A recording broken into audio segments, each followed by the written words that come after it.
Hope everyone at home is doing well. Hard to believe we're almost a month in to our new world of education. It's an exciting time.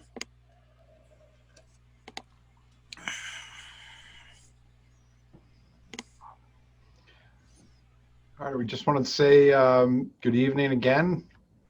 I see some people, some attendees that have been here before, so you should be pros at this now. Um, just remember as we go along, any questions you have throughout, just drop them in the Q&A section. Any comments that you'd like to make at some point, maybe towards the finish as well, or in the beginning, just say hello. Feel free.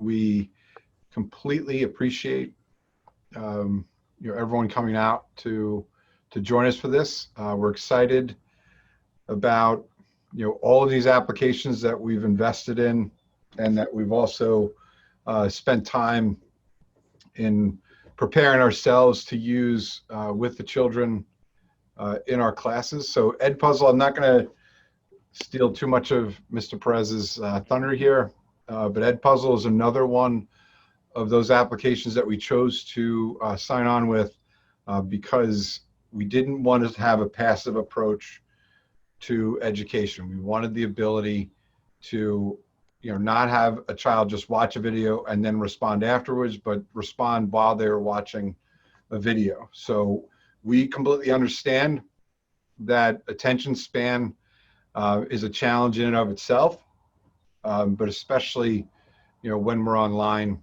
and we're learning remotely as well. So EdPuzzle is a great tool, and Mr. Perez is one of our in-house experts on it, has really helped a tremendous amount of people with his skill and efforts, not only at the start of this year, but since March we went out. So I thank him and all the rest of the teachers for all they've done, not only for our students, but also for each other.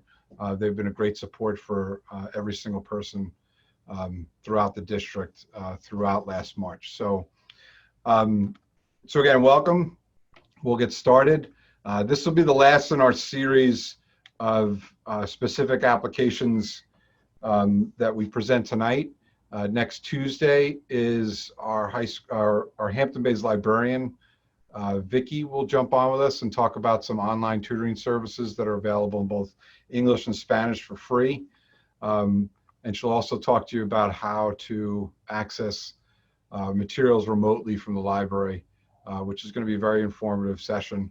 And then what we'll do is take a little bit of a pause and then come out with another set of series. So if you've been with us a few times, or if you know some people that have, please make sure, I don't mind if you reach out to me specifically, just ask for whatever sessions you need support with, and we'll make sure you get the help that you need. So I've taken up enough time, and I'll hand it off to Mr. Perez, and thank you again for taking the time to meet with our parents tonight.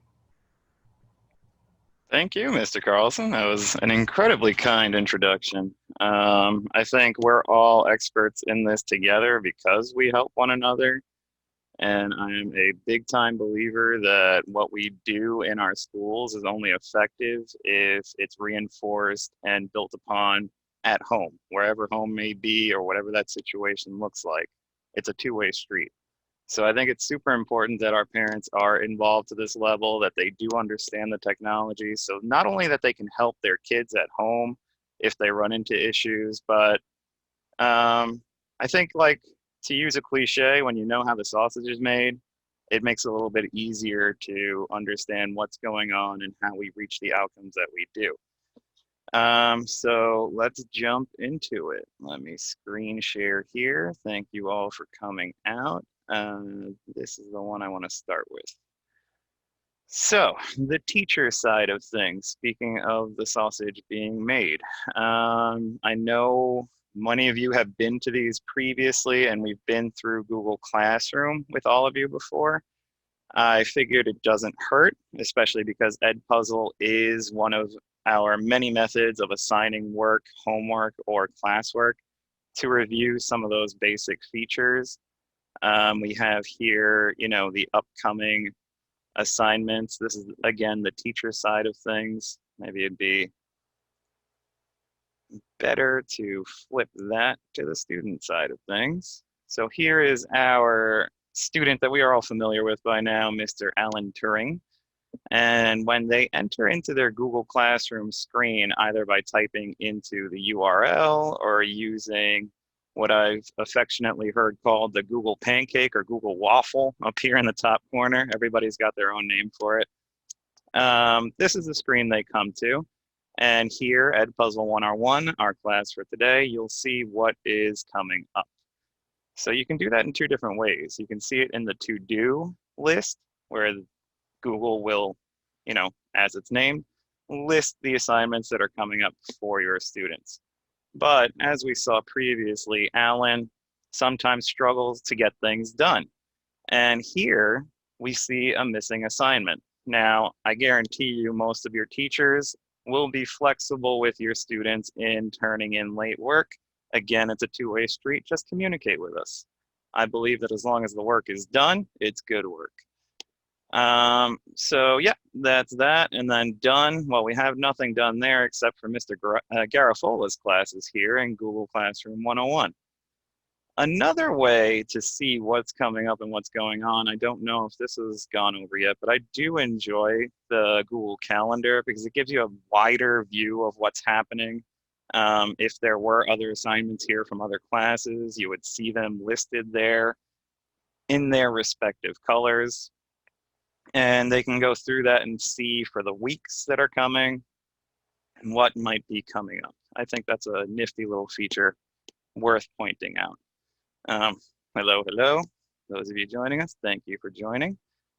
Now let's go back to making that sausage. Let's jump into the teacher side of EdPuzzle. So here is my list of classes where you can find me throughout the day. We're going to jump into EdPuzzle 101. So when you assign a student classwork, it ends up in here. This is the default format for EdPuzzles to appear. You'll see it's very clearly labeled an EdPuzzle. And whatever follows the EdPuzzle labeling is the name of the video, which should hopefully make it a little bit easier for your students to find. You'll see I kind of just stuffed a little bit of everything that I've used in the past in here to show you all how this works a little bit. But what I wanted to point out here is the inactive feature that EdPuzzle put there. So when I assigned this on EdPuzzle, I realized that I gave it the wrong due date, so I withdrew that. Now, if I don't get around to, for whatever reason, in the middle of the day, actually going around and removing this assignment, EdPuzzle and Google Classroom at least will identify it as inactive, and therefore it's something that your student doesn't have to do. And you can see here the clear difference. This one does not say inactive, therefore that is something that is assigned and expected to be done. Some of your teachers will use Clever. It's supposed to be our one-stop login where students can access any and all of their apps. This is, again, the teacher side of things. So you can imagine that Outlook might be replaced with Gmail for our students. But over here, depending on the teacher, they will have a list of favorited apps. If I jump to my page, if students log into Clever, this is what they would see. Easy one-stop shop for all of the apps they might need. They don't need to remember the URLs, their login information. It's all saved and launched through Clever. So I feel like that might be worth pointing out. It's Clever 101. When they get to the login screen, it's very similar to the other applications that they're using for logging in. And they enter their Google information, same that they use with Chrome, their Chromebooks, and they're in. And that's it. So jumping over to EdPuzzle, the meat and potatoes of our presentation tonight. This is, again, the teacher side of things. And there's a couple cool things here, cool features in here that I wanted to share with everyone tonight. One of those being Hampton Bays High School. Now that this has been around for some time, and I think this kind of goes back to that point that Mr. Carlson was making, there's a lot of really awesome collaboration that can go on between classes. Let's say we're all in economics, we can share that. Here I see a bunch of Mrs. Kelch's stuff posted up here. Here's some of mine. And again, this is just the high school, so I can't speak to what we would see in the elementary school or the middle school, but given the way we all work together, I wouldn't be surprised to see this completely loaded up. And that allows us to pull resources from one another and make sure that our kids are engaging with the same content in ways that work best for them. In the My Content area, this is where I have some of the videos that I've used in the past. Thanks to our school subscribing to a license for EdPuzzle, I can now have basically an unlimited amount of videos in there. And that used to actually be a problem because you can only have a maximum of 10. And as you can imagine, 10 is kind of limiting when you're teaching hundreds of kids. So let's jump over to the student side of EdPuzzle here. We'll jump back down to EdPuzzle 101, Mr. Alan Turing. So let's click on, let's check this one out. So what I like about EdPuzzle is that even though it's primarily oriented towards videos, let's talk about what it is. You can use it with videos that, or if you're familiar with, the internet and how that works, we can use it with GIFs as well, which aren't full videos with audio. They're more like moving pictures. And I think the best example of that is right here. This is something that I've used in my Global 9 class. And there's no audio, so don't be surprised when I play it and you hear nothing. It's literally just a map. And once it reaches certain points, students will be prompted to answer questions. So if we get here, what happened to the Islamic Caliphate from 630 to 655? This is an open-ended question, so students would be asked to type in their response. Let's say I kind of missed it because I didn't realize how quick this was going to go. I can hit rewatch, and it basically just starts over from the beginning. It's getting a little bit glitchy there. I think that'll function a little bit better with a longer video. But let's say it expanded, it expanded outwards from the Arabian Peninsula. Okay, we submit that, and then we continue on, and the video continues up until the next question, and then we stop there. What direction does the Islamic Empire expand since 655?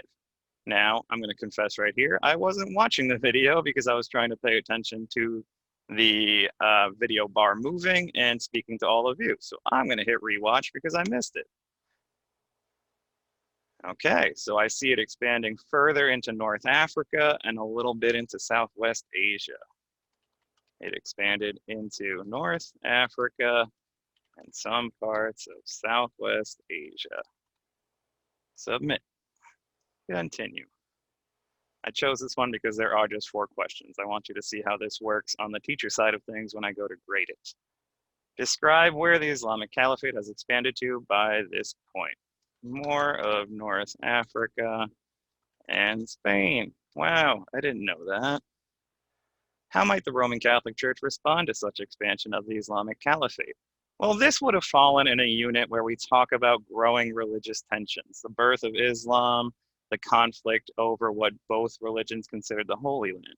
So I, as a student, and I'm going to guess, they probably won't like it very much. And now we know historically that we did eventually, unfortunately, arrive to the Crusades. Next question, continue. By the end of the 8th century, the Islamic Caliphate was a major force in the Western world. Thinking of the geography of these areas, why do you think it expanded through these areas so quickly? Much of this part of the world is desert terrain that is easily passable. Continue. And when it's done, it's done. Now, if this was a multiple choice EdPuzzle, they can click on show results and they will get there is results back immediately. What they see now here as a student is that it's to be graded. Now let's hop back to Google Classroom. And just like in the tutorial last time, there is a sort of turn-in function. What Mr. Turing would have to do is click mark as done. You don't have to attach any work because the work is on a third-party website. So now let's hop over to our teacher side of things once more, and I can show you what that looks like when we're trying to grade it. I think this is the one. No, it's this one. Okay. So here we are. So I'm going to go up to my classes. I'll see other classes that I've assigned work to and that I have and I'm teaching currently. I'm going to hop down to EdPuzzle, and I see here that there are 5 new answers. So let's check that out. So here's something you should realize, or you should know. We have here the ability to know if a student has actually watched the entire video. Now, let's not fool ourselves. I was that student once upon a time that would, say the dog ate my homework, or I finished it, I swear, I don't know what happened to it. Kind of hard to wiggle around with that kind of thing with technology the way it is today. So we can see how much of the video the student has watched, when they last watched it, and when they turned it in on time. So now I'm going to click on Turing to see his responses. Having done this before, I'm going to assign these all a 100 just so that we can get through this. There we go. Got to move that out of the way. And then if I had other students, I can hop to the next student. So now that that's done, let's hop back to the student side of things. And hopefully EdPuzzle has updated and you can see your grade. EdPuzzle, no date due, completed. There we are. Show all of 1. So now the student gets that immediate feedback. They got a 100, it was due on time, they got it in on time, and we're all happy and learning together. Another function of EdPuzzle that I do enjoy, as a teacher, I can make it so that you either have to answer every single question in order, or I can turn on a feature to allow a student to skip back and forth. So something that I started to do back in the spring semester when schools were closed was upload week-long assignments using series that I've used before. For those of you that are History Channel junkies, maybe you recognize America, the Story of Us. It's a great, excellent series that we continue to use in our classrooms today. And what I allowed them to do with this one, let's say that the kid is a history nerd just like me, right? Maybe they've seen this before, or they know a little bit about the Civil War because they talk about it with dad or grandpa or grandma or their mom, right? Whoever might be interested in history. And they think they know the answer to the questions. So what they can do is jump immediately towards that question without watching the video. Now, I don't know why you would want to skip out on a series as high quality as The Story of Us, but if that's their, that's their prerogative if it's assigned that way. Why was the death toll during the Civil War so extremely high? New and better technology, but old fighting tactics. Submit. And now you see with the multiple choice questions, the students get that immediate feedback. And if it's wrong, it will tell them, right? So let's continue. You see down here, I was playing around with this before, logged into Mr. Turing's account, and I got this one wrong. Darn. By the end of the war, how many individuals, North and South, had been killed? It will tell you which answer is correct, which I think is a valuable feature. Our students need that feedback. They need to know if they got something wrong, what is the right one? And that would allow them to follow up and ask why. What did I get wrong about that? Look for that feedback and get what they need through there. So EdPuzzle has built-in closed captioning, which is another very nice feature. Usually it will pull it directly from YouTube, and that is something worth noting because YouTube subtitles have gotten better, but they're not always the best.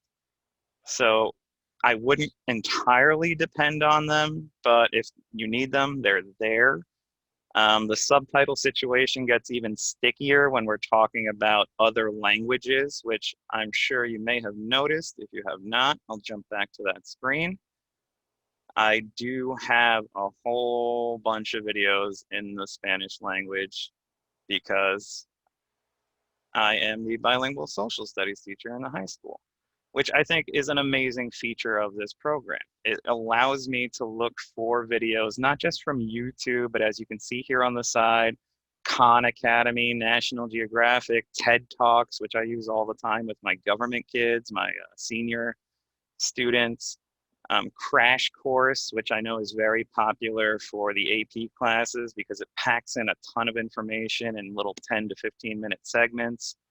And as you saw in the other video, there's really no limit to the amount of time a video needs to be.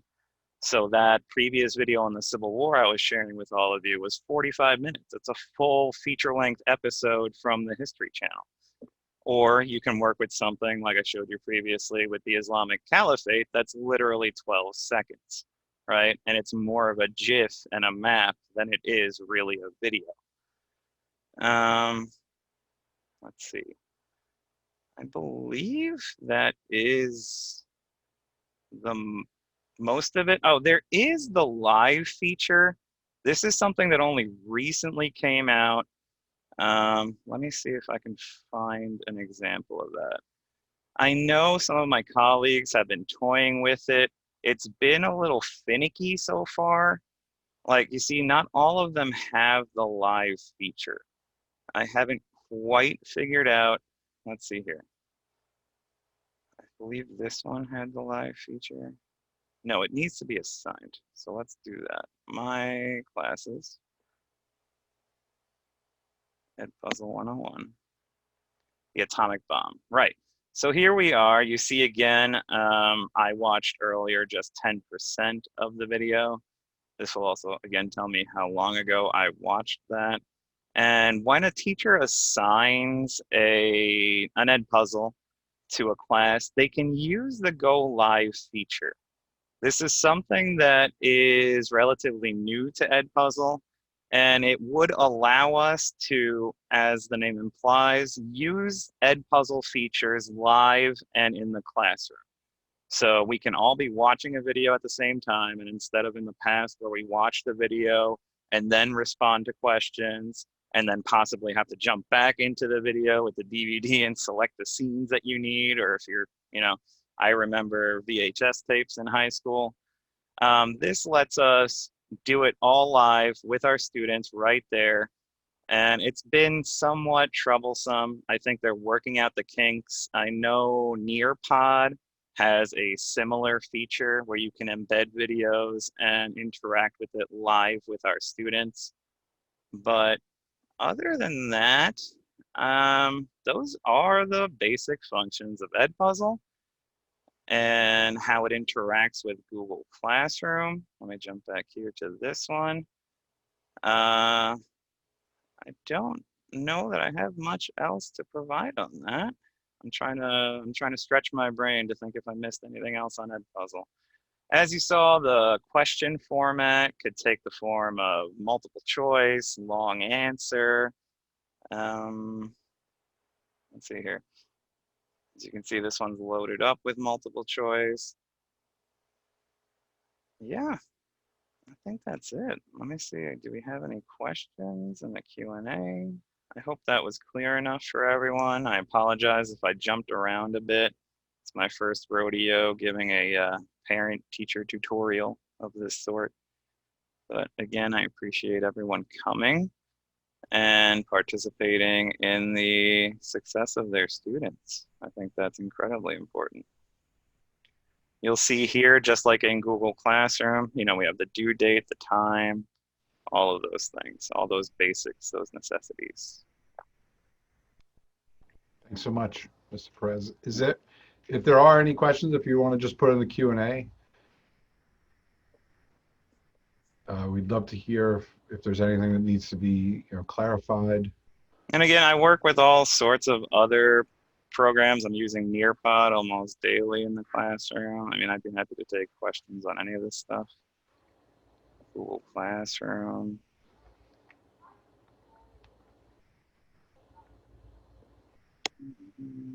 I think what's a nice feature again is it's not just watch a video, answer questions, submit, right? Right. It's watch a video, respond, and then there's the opportunity for a teacher to give feedback. Yeah, and actually, that's another good point. Thank you for bringing that up, Mr. Carlson. When we talk about feedback, let me go to the correct screen here. Which one has my login? Okay, it's not this one. Oh, this guy. So when I am in EdPuzzle, let's see here, waiting for your teacher to go live. Assignments. No.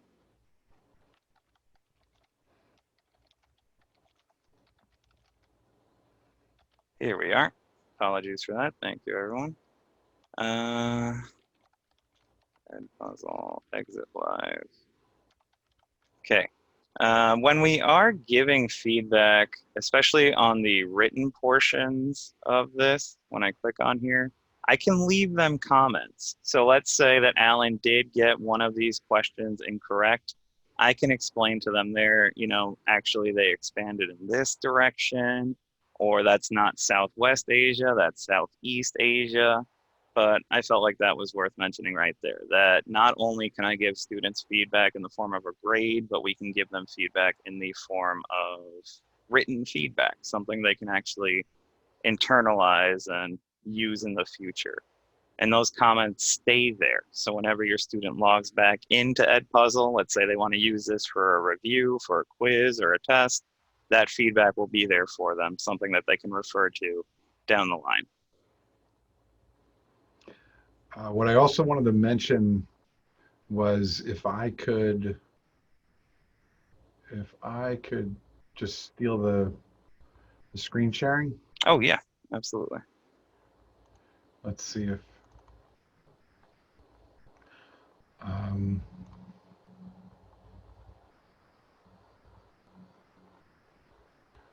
hold on one second.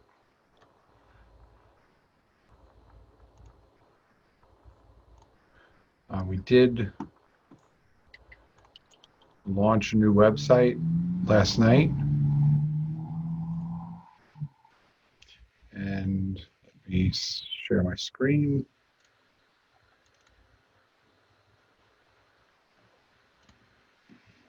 You can see that now, right? Mm-hmm. All right, my computer's playing tricks on me tonight, but here where all the videos are landing, I will create a link off of our homepage for the district. But if you've missed previous, if you've missed anything previously, that's where you can look to log on and see some of the videos that we've done before. And we'll continue to add with those tonight. Tonight's video will be there shortly. And again, just like we talked about, Brain Fuse and our Hampton Bays librarian, Vicky, is going to be on next Tuesday. So look for updates there. And not only if you have suggestions for webinars, but if there's information that you would like me to add to this website, I'll put my email there or some sort of link to add suggestions. All right. I want to thank Mr. Perez again for everything tonight. Really appreciate it. And You're welcome. And we look forward to seeing everybody again next Tuesday. And if there are any suggestions in the future for things that you want to know about, please don't hesitate to reach out. So thank you for your continued support to everybody that attended, as well as everyone in the community. And we'll see you soon. Thank you, everyone. Have a great night.